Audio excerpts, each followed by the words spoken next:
Je voudrais, sans la nommer, vous parler d'elle, comme d'une bien-aimée, d'une infidèle. Vous n'allez pas me faire peur à votre t-shirt.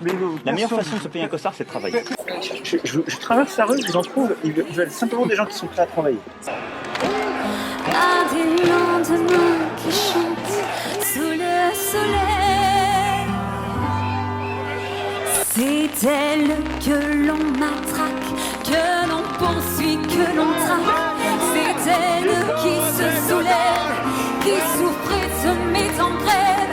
C'est elle qu'on emprisonne, qu'on trahit, qu'on abandonne, qui nous donne envie de vivre, qui nous donne envie de la suivre jusqu'au bout.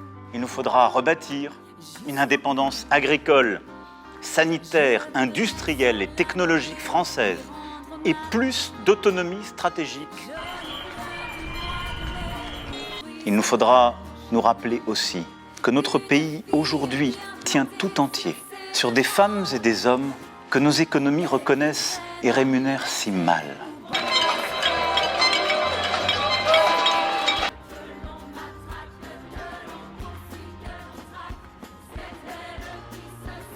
Depuis des années, la CGT et les professionnels de la petite enfance luttent pour exiger plus de moyens et de personnel pour un service public de qualité. Et la crise sanitaire n'y changera rien. Je suis cheminot.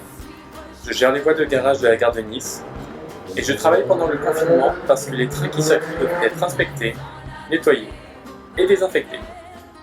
Je suis professeur des écoles et pendant le confinement, j'ai gardé les enfants du personnel soignant pour leur témoigner de ma solidarité dans cette période de lutte contre la maladie. Pour que le personnel de la santé et des services prioritaires puissent travailler, les agents de la restauration, de l'éducation et de la jeunesse sont restés mobilisés au quotidien.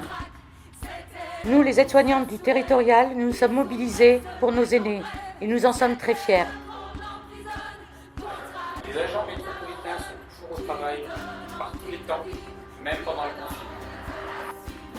Pour les cheminots et plus particulièrement pour les contrôleurs, j'attends de l'entreprise qu'elle me garantisse de reprendre mon travail dans les meilleures conditions sanitaires possibles pour que je puisse effectuer au mieux mes missions.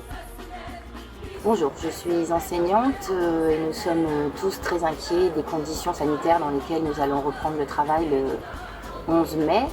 Sans masque et sans test, nous ignorons encore s'il va être possible de reprendre notre activité, en tout cas sereinement.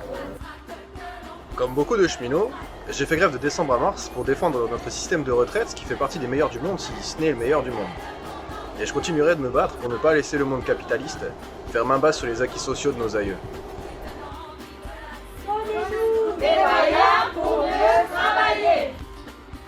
Alors que les agents territoriaux sont restés mobilisés pour répondre aux besoins de l'intérêt général, donnons-nous rendez-vous le jour d'après pour exiger la promotion et la protection des services publics.